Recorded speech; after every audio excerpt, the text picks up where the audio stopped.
From making a cover of Lost in the Woods to answering questions about my military life, Instagram question videos have never failed to be entertaining. So I decided to make another Instagram question video. So have you ever thought to yourself, man, I would really like to see how it feels like to live in Singapore for 1 year? Well, my friend, you're in luck because in today's video, I will be answering questions that you guys asked me about my 1 year of experience in Singapore. So on August 18th, a couple weeks back, I finally reached the milestone of living in Singapore for 1 year. Yes, you heard me, exactly 1 year ago, me and my family moved from China, a place that I've lived in 18 years of my life, to Singapore, which is where I'm from. So a couple days ago, I posted an Instagram story just asking you guys to send some questions in, whether it's stuff that I should know about Singapore or stuff that you want to know about Singapore. And yeah, in today's video, I'll be answering those questions. So let's get to it. There's also construction outside, so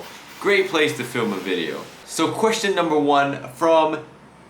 Nah, I'm just kidding. I'm gonna keep it anonymous like I do for all the videos. None of the information of the people that asked the questions going out. I appreciate you guys for asking the questions. Hope you don't mind not getting shout out, but you know, you get a shout out in my heart. I appreciate you guys. The first question is, what is the biggest difference in living in China and Singapore? Okay, so I actually have not think about these questions at all. So this is your boy's like raw reaction.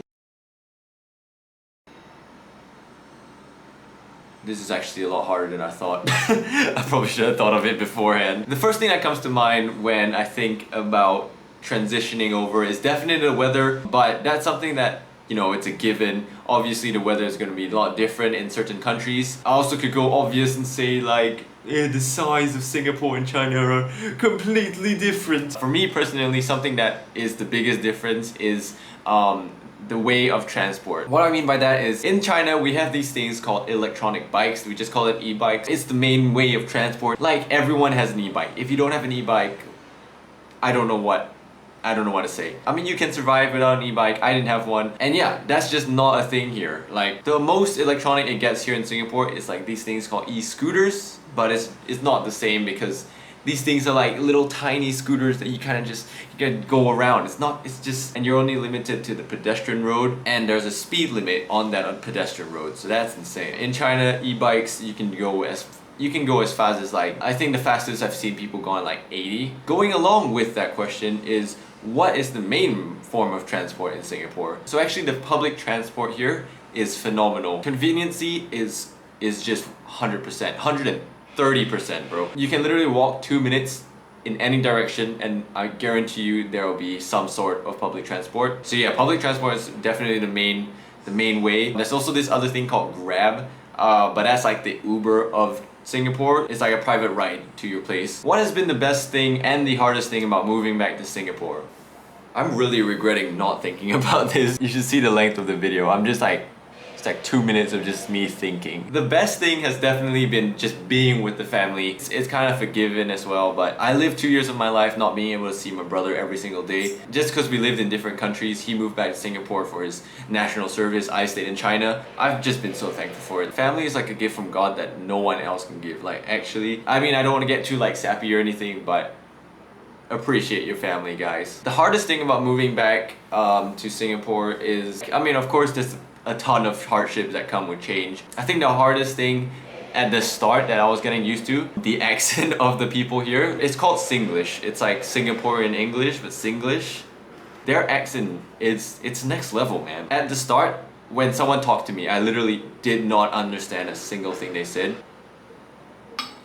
Like, it is crazy. The speed that they talk in and like the abbreviations they use or like the pronunciation of certain words, yeah, it's very different, but I think now I'm getting used to it. I even catch myself here and there like kind of like talking like that, so I'm like, oh, I guess I'm getting used to it. How's the weather like here? Alright, so growing up in China, I thought I had the full experience of crazy weather, you know? It could be like sunny 1 second and utterly raining the next second. However, I came here and it's literally China's weather on steroids. So, for example, in China, the weather fluctuates between 19 degrees and like maybe like 20, maybe it gets hotter on some days, but that's the average. In Singapore, yesterday, the weather was like 32 degrees. It was scorching hot. Today, Let me just check the weather real quick. The weather today is 23 degrees. It dropped 9 degrees in overnight. That's just a small example, I guess. Gosh, my throat is so dead. 多喝热水, guys. It does good to your throaty, your esophagus. Alright, next question is, what is the best local dish? Okay, this can be quite controversial because I have my own opinions and I am going to state them. My favorite local dish has changed like throughout the years, like whenever I come visit. So my favorite dish at the moment is this thing called fishball noodles, and it's pretty self-explanatory. What are the ingredients? Fish balls, fish cakes, noodles, and that's mainly the three. Sometimes they're like beef balls with it. So this dish can come in soup or dry. I prefer the dry one because it has this really good sauce. My guy that wrote the question, you gotta try it when you come visit, man. I'm gonna bring you to like the best fishball noodles there is. You already know it's gonna be lit. Next question is, what are the best food spots in Singapore? Okay, a little disclaimer. I should know where the food is, but the thing is, like with COVID, I haven't actually been able to travel that much because everything has been like closed. I'm not trying to make any excuses. I haven't really explored that much. However, I know that if you want to go for like authentic food, definitely go to like the hawker centers and like just like the wet markets and places where they actually have been selling that same food for like generations. I guess you're gonna have to visit and then we can go find the good food spots together, you know what I mean? How are you so fly, Tim? Stop it, man. Biggest sport in the city. So as a baller, I'm gonna try not to be super biased, but whenever I go to the basketball courts, there are a lot of people there. There's this thing called troop ball, which is like, I don't really know how to explain it that well. It's kind of like ultimate and soccer combined. It's a game where you just throw a ball to each other, but whenever you have the ball, you have to stop, you can't move. And then there's this goal that you have to throw the ball into. You have to like jump over this line. I might be completely butchering the explanation, but that's what I think it is. Oh no, I ran out of water. That's gonna be a problem. Alright, good thing we only have like a couple of questions. Next question is, how many MRT lines are there in Singapore? MRT is like the subway. I think it means like... I had it before, I knew it. I should know this. It's like, what is it? Metropolis Railway Transit? Don't think that's what it is. Main? Mega? Nah, yeah, I'm gonna have to Google that. But anyways, wow, okay. I'm gonna say them by the color of their line. They're like sorted into different colors. I don't know the name of the line. Let's go. So there's a purple line, there's a yellow line, there's a blue line, there's a green line, there's a red line, there's a brown line, I think. Pretty sure there are a couple gray lines as well.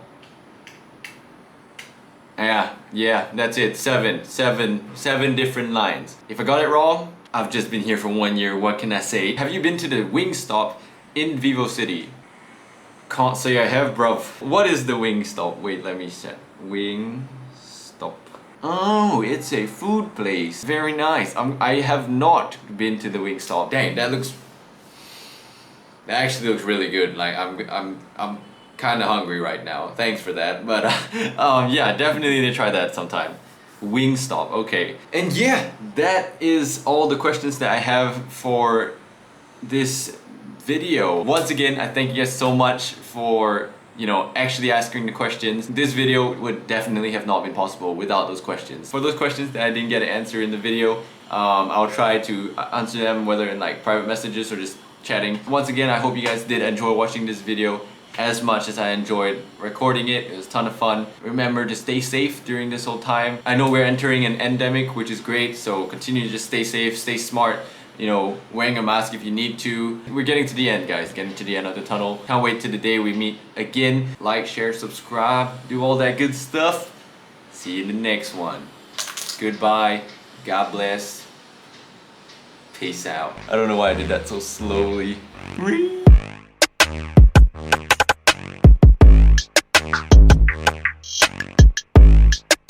When are you coming back to China? Yo, like, you have no idea. I want to go back to China so bad. Like every day I'm just hoping that the quarantine will lift. Like when you go back to China, that you don't have to quarantine. I know when you come back to Singapore, like you don't have to quarantine, so that's sick. But going to China is the issue. If I go to China, I have to spend 2 weeks in quarantine, and then I'll have like maybe like a week or two to like travel around. That's like a whole month, and like in the army I'm not gonna be able to have that long of a break. So I'm hoping to be able to travel perhaps at the end of 2022.